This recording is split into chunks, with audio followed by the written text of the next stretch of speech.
Good afternoon, all. CamelbackTrading.org coming to you this Monday afternoon, August 30th, and we are looking at Window Trader's market profile of SPY, IWM, Triple Qs. New highs for the S&P and the Nasdaq. You got to give them a lot of credit. We went out with a trend day on Friday, a price probe. We never even get to that. We gap higher. We hold gaps in both the S&P and the Nasdaq. But again, what's been happening when we gap high and make new highs, what inevitably happens? Wide pox. 10 wide again.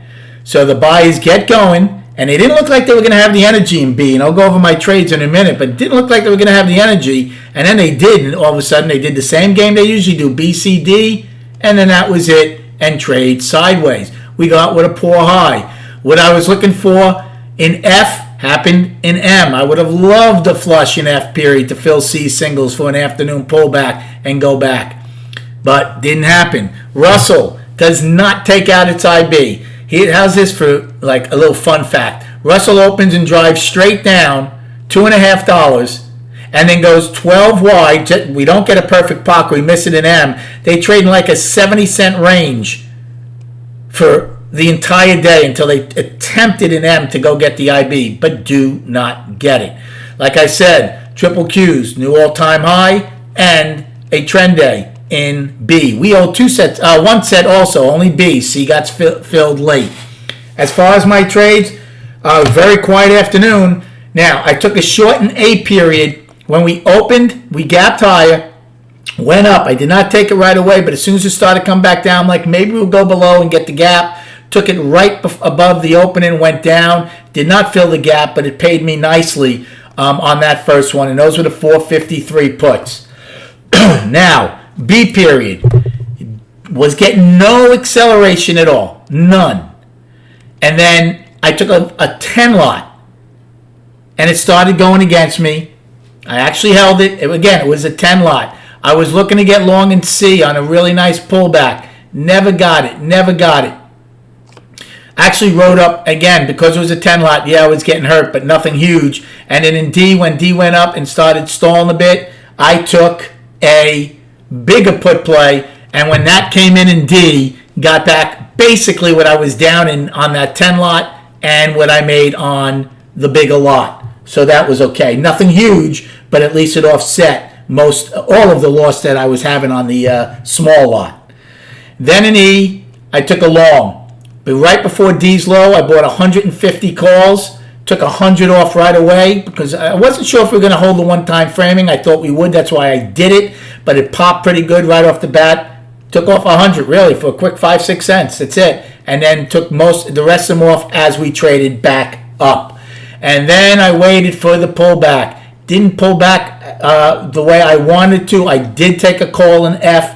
But nothing of the size I wanted to. If F had come down or G and filled those single prints like M did and came in around half back and value low, I would have bought minimum of 150, 200 calls probably at that time against half back and everything else that we had going for us. Didn't happen, didn't do it, just took a small one. And then believe it or not, in M, actually took a small call play when we did fill the singles. Didn't get much out of it. Made some on about 15. Lost, I think, 3 cents on 5. Just didn't get anything. And that was it. So, yes, kind of a quiet day, kind of a torturous day after the first 4 time frames. Volume, again, a huge issue. 46 million shares on the tape at the all-time high. As far as destinations, so what do we have?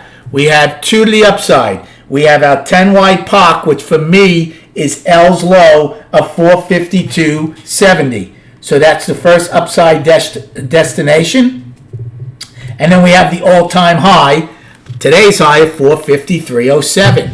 For the downside, all we have is the one set of single prints. They start at 452.07 and get filled at 451.48.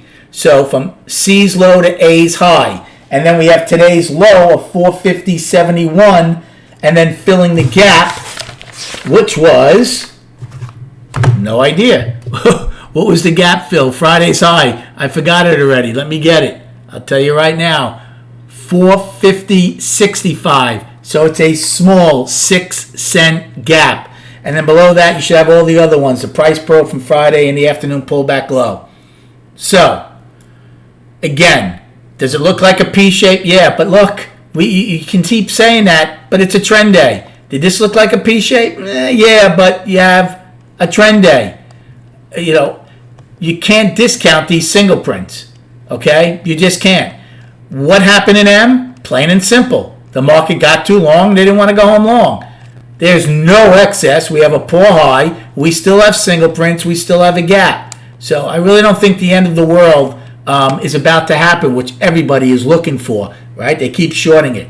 Now, two things to look for the rest of this week. Well, tomorrow we have the end of the month.